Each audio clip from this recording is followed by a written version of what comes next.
السلام.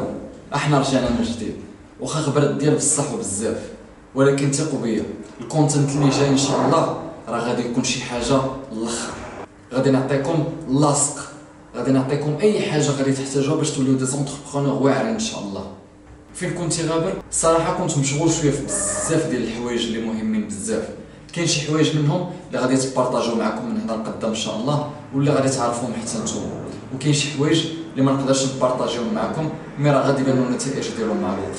وفي نفس الوقت كنت كنوجد لكم واحد القائمه ديال واحد المحتوى رائع ان شاء الله اللي غادي يجيكم من هنا لقدام، وراه ديجا واحد الفيديو صورته وراه كيوجد، وراه غادي يتحط حتى هو هاد السيمانه ان شاء الله.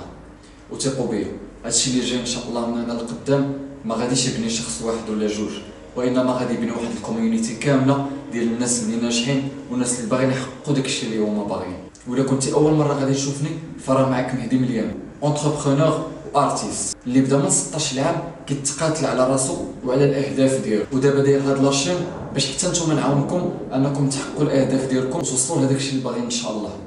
وبغيت نجيبكم معايا باش تشوفوا كاع الخبايا وكاع الصعوبات وكاع الشوك اللي كاين في الطريق ديال لونتربرونيا، وبغيت نحيد ديك الصوره الوهميه اللي كيبارطاجيوها بزاف ديال الناس في السوشيال ميديا. ما غاديش نطول بزاف في هذا الفيديو. الا كنتي اول مره داخل لاشين خلي معاك سبسكرايب، راك غادي تتعلم وتستافد بزاف ديال الحوايج. انا ما رابح معاك والو، ما كندير فورماسيون، ما كنبيع حتى شي حاجه. انا فاش بديت ما لقيتش شي واحد اللي كيوريك داكشي من الداخل وكيوريك بصح الصعوبات اللي كاينين في لونتربرونيا. وانا هنا دابا كنحاول ندير داك الشخص اللي كنت كنتمنى انه يكون شحال هذا، وكنحاول نعاون اي واحد قدرت انني نعاونو في طريقي. والسلام.